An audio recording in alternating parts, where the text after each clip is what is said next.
This is the Channel 3 News. Only by the grace of God and the courage of a young woman who spoke up did we avert a horrific outcome.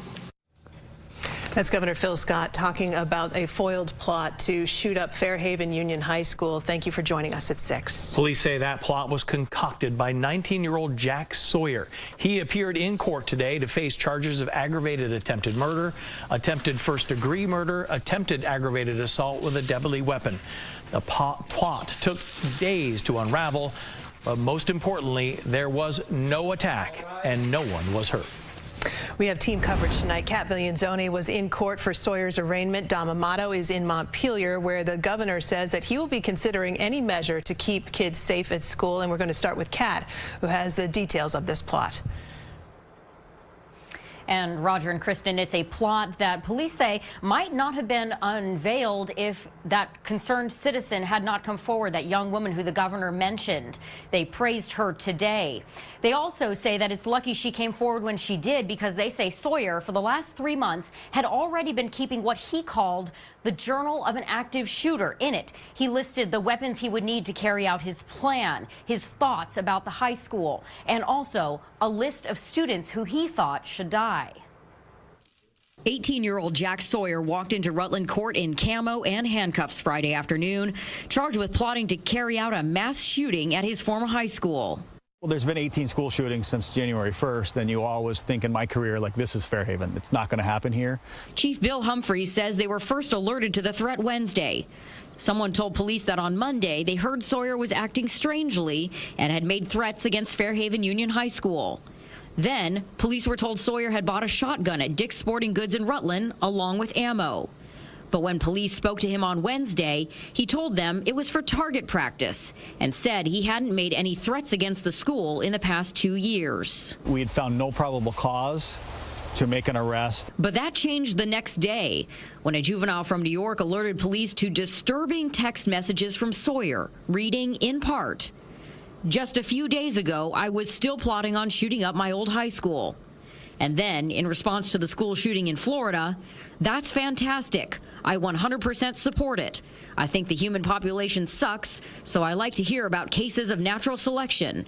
It's just natural selection taken up a notch." This is a classic example that the person that came forward out of state is the true hero out of this, because they put aside everything else to say, I think there's a problem, and based on that allowed law enforcement to intervene and avert a potential disaster.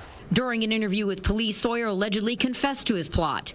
He told them he'd gone to the high school for freshman and part of sophomore year before running away and eventually being sent away for mental health treatment in Maine. He also allegedly told police that he was obsessed with the Columbine high school shootings and had researched them extensively. And police say he told them he bought the shotgun recently as part of his plot to shoot up the high school.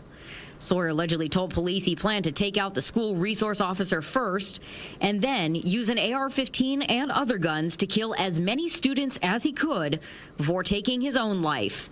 And he allegedly told police he wasn't sure when he was going to carry it out, but he would no matter what. So we have to go forward with our lives and just be strong and be vigilant and alert and realize that things happen in a small town. And Sawyer pleaded not guilty to those charges in court today. He's being held without bail pending an evidence hearing later this month. Live in Rutland, Kat Villanzoni, Channel 3 News. An immediate response in the state capitol to this story today. Dom Amato is in our Montpelier bureau. And he heard from state leaders about the plot and how to avoid one in the future. Dom? That's right. Governor Scott said the shooting in Florida and the situation at Fairhaven, quote, jolted him, and he is ready to have an open and honest conversation about what can be done to prevent a tragedy here in Vermont. Are we doing everything we can to protect our kids? Governor Phil Scott and other state leaders reacted to the plot allegedly drawn up by 18-year-old Jack Sawyer to shoot up Fairhaven High School. This conversation can't be just about guns, but having said that, I need to be open-minded, objective, and at least consider anything that will protect our kids. Vermont's school safety liaison officer says they have shared information with principals and superintendents on how to speak with students after a traumatic situation. He also urged the development of relationships between first responders and schools.